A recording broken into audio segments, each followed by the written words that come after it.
नमस्कार, खास बुलेटिन में आपका स्वागत है और मैं हूं आपके साथ सुमन पाल। मुख्यमंत्री योगी आदित्यनाथ ने राज्य में धान खरीद और खाद की उपलब्धता की समीक्षा की। मुख्यमंत्री ने निर्देश दिए हैं कि अन्नदाता किसान का धान तुरंत खरीदा जाए और क्रय केंद्रों की संख्या 5000 तक बढ़ाई जाए।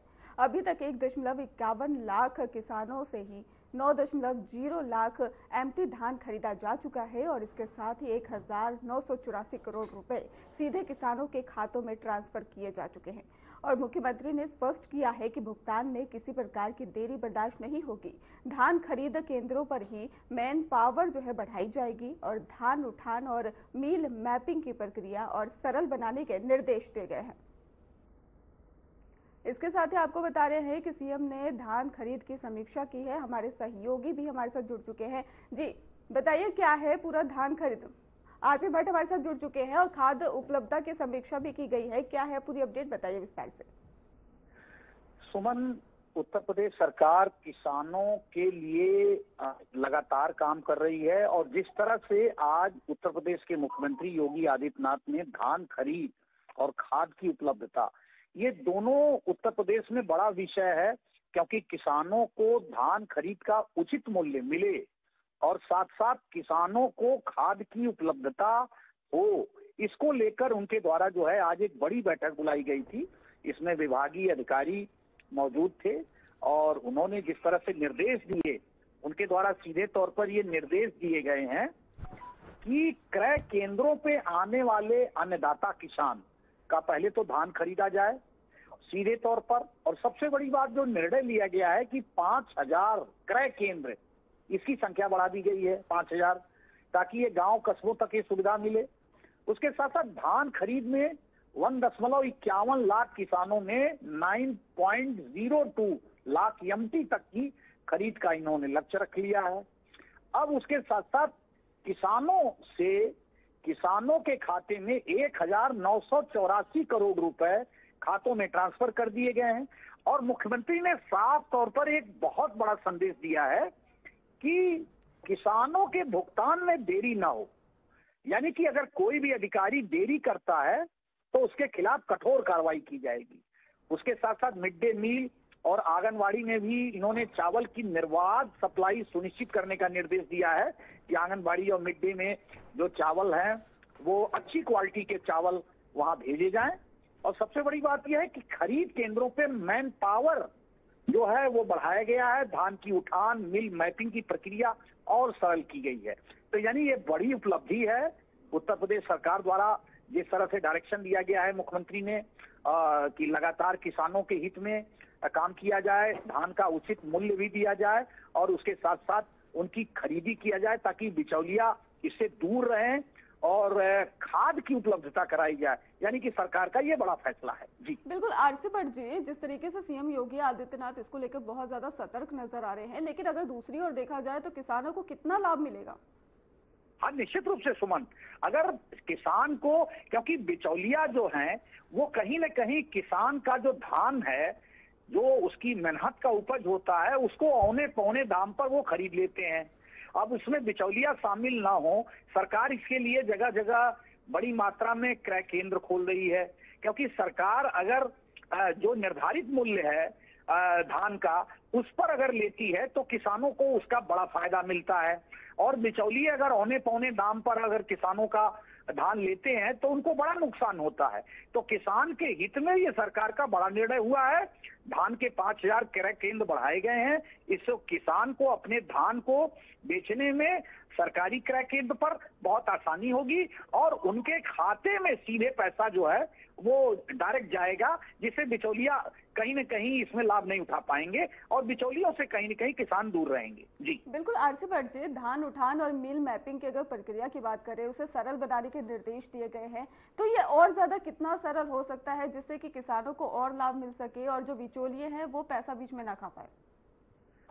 सुमन, ये बहुत महत्वपूर्ण सवाल है और निश्चित रूप से ये मुख्यमंत्री का निर्णय बहुत ही सुगम निर्णय है, सरल निर्णय है कि अगर क्रय केंद्र, सबसे पहले तो क्रय केंद्र बढ़ाए गए हैं, 5000 क्रय केंद्र बढ़ा दिए गए हैं। उसके साथ साथ किसानों के धान का उचित मुआवजा मिले, जो उन्होंने सरकारी रेट एमएसपी फिक्स किया है उस पर मिले।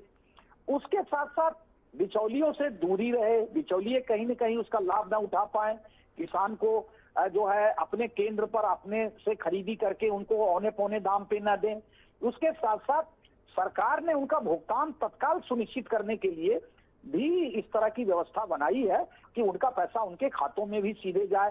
तो ये सरकार की सरलीकरण की प्रक्रिया है। और अब जिस तरह से धान का जो उचित मूल्य है वो कहीं न कहीं किसानों को अब मिल भी रहा है। क्रय केंद्र बढ़ने से उनके धान की खरीदी हो रही है। और उसके साथ साथ खाद की सबसे बड़ी बात यह है कि खाद की उपलब्धता हो, इसके लिए भी मुख्यमंत्री जी ने आज कड़े निर्देश जारी किए हैं। जी बिल्कुल आरसी भट्ट जी, अन्नदाता किसान का जो धान है वो तुरंत ही खरीदा जाए, ऐसा सीएम योगी आदित्यनाथ निर्देश दे रहे हैं, तो इसके पीछे का क्या कारण आपको नजर आ पा रहा है? हाँ देखिए, ये बहुत महत्वपूर्ण बात आपने कही। लगातार मुख्यमंत्री को ये शिकायत मिल रही थी कि किसानों का जो धान है वो बिचौलियों के माध्यम से बड़े बड़े काश्तकारों के गोदामों में जा रहा था और औने पौने दाम पे जा रहा था। तो अगर अन्नदाता किसान, जिसको सरकार अन्नदाता मानती है, और उस अन्नदाता के किसान को उपज का उचित मूल्य अगर नहीं मिलता है तो निश्चित रूप से सुमन ये बड़ा खेदजनक होगा। मुख्यमंत्री ने इसका संज्ञान लिया और उन्होंने आज अपनी बैठक में सख्त निर्देश जारी किए कि क्रय केंद्र सबसे पहले तो बढ़ाए जाएं, जिसकी शिकायत आ रही थी, बिचौलियों को दूर रखा जाए और साथ साथ इनके उपज का उचित मूल्य इनके खातों में तुरंत ट्रांसफर किए जाएं। जी आरसी भट्ट, आपका बहुत बहुत धन्यवाद हमारे साथ जुड़ने के लिए और अहम जानकारी देने के लिए। तो ये उत्तर प्रदेश के एडिटर आरसी भट्ट हमारे साथ जुड़े हुए थे, जो महत्वपूर्ण जानकारी हमारे साथ साझा कर रहे थे।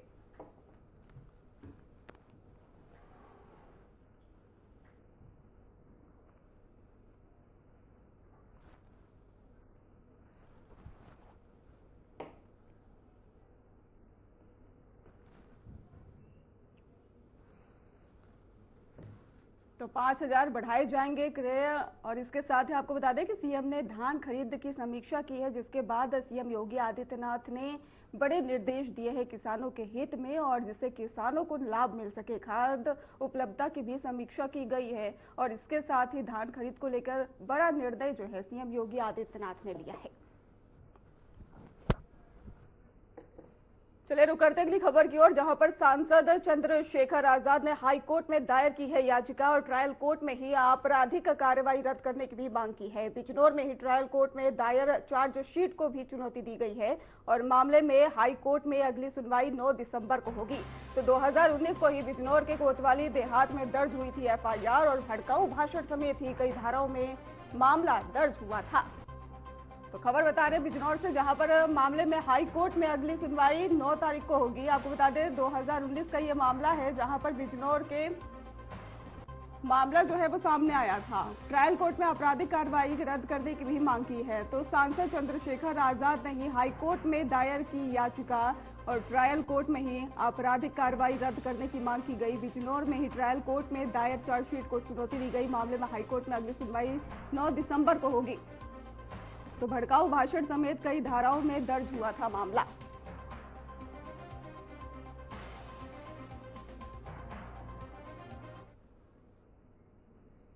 चलिए रुक करते अगली खबर की ओर, जहां पर नोएडा के सेक्टर 95 में बना जंगल ट्रेल पार्क अब आम जनता के लिए खोल दिया गया है। करीब 22 करोड़ रुपए की लागत से तैयार यह पार्क नोएडा का नया आकर्षण बन गया है। आपको बता दें कि महामाया फ्लाईओवर और ओखला पक्षी विहार के बीच में बने इस अनोखे जंगल ट्रेल की सबसे बड़ी खासियत है कि स्कैर्प मेटल से बनी 650 से ज्यादा जानवरों की आकृतियां जो पार्क को वेस्ट टू वंडर की थीम पर एक विशेष पहचान देती है। पार्क का उद्घाटन विधायक पंकज सिंह ने किया है। यहां बच्चों के लिए म्यूजियम पार्क और इसके साथ ही बोटिंग जोन और जिप लाइन, रॉक क्लाइंबिंग और इसके साथ ही एडवेंचर एक्टिविटीज के लिए भी यहाँ पर चीजें मौजूद हैं। पार्क को 2 हिस्सों में बनाया गया है, जिन्हें जोड़ने के लिए अंडरपास बनाया गया है। सुरक्षा के लिए पूरे परिसर में सीसीटीवी कैमरे लगाए गए हैं। अब हम आपको बता रहे हैं किस तरीके से पार्क की खासियत है, ग्राफिक के जरिए हम आपको बताने का प्रयास करेंगे। तो जंगल ट्रेल पार्क में ही क्या खास है ये हम आपको बताने का प्रयास कर रहे हैं। 650 से ज्यादा स्क्रैप जानवरों की मूर्तियां हैं और जंगल पार्क का थीम है waste to wonder, digital artificial zoo जैसा अनुभव भी आपको मिलने जा रहा है। बच्चों और युवाओं के लिए एडवेंचर जोन होगा और इसके साथ ही आपको बता दें लाइटिंग के साथ ही नाइट सफारी का भी आकर्षण है। तो फोटो पॉइंट और विजुअल एक्सपीरियंस मिलेगा। 20 और 18 एकड़ में ही जंगल पार्क का विस्तार होगा। तो हाई सिक्योरिटी सीसीटीवी कवरेज भी मिलेगी ताकि कोई दुर्घटना ना हो। कैफेटेरिया और फूड कोर्ट की भी व्यवस्था की गई है। तो सिर्फ 118 में होगी जंगल पार्क में एंट्री। 650 से ज्यादा स्कैप जानवरों की भी मूर्तियां हैं।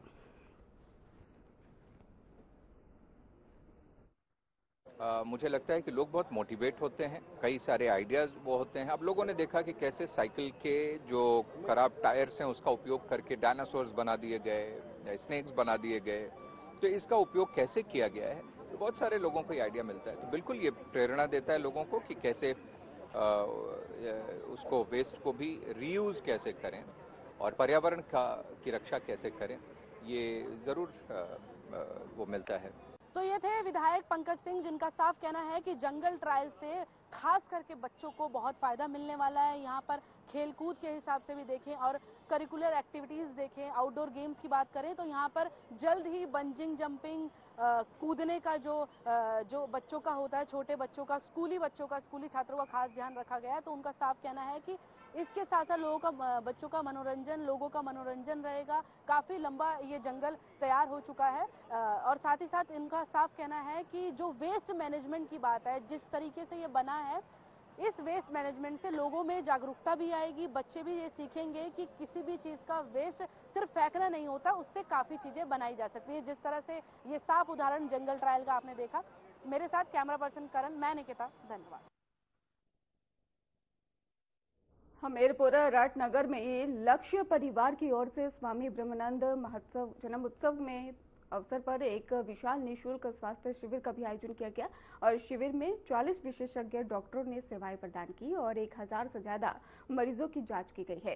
स्वास्थ्य महाकुंभ में मरीजों को मुफ्त दवाएं भी वितरित की गई हैं। स्वास्थ्य शिविर में ही 40 लोगों ने रक्तदान कर समाज सेवा में योगदान दिया। ब्रह्मानंद इंटर कॉलेज की तरफ से ही लोधी छात्रावास में स्वामी ब्रह्मानंद जी की मूर्ति का भी अनावरण किया गया, जिसमें हजारों भक्त शामिल हुए।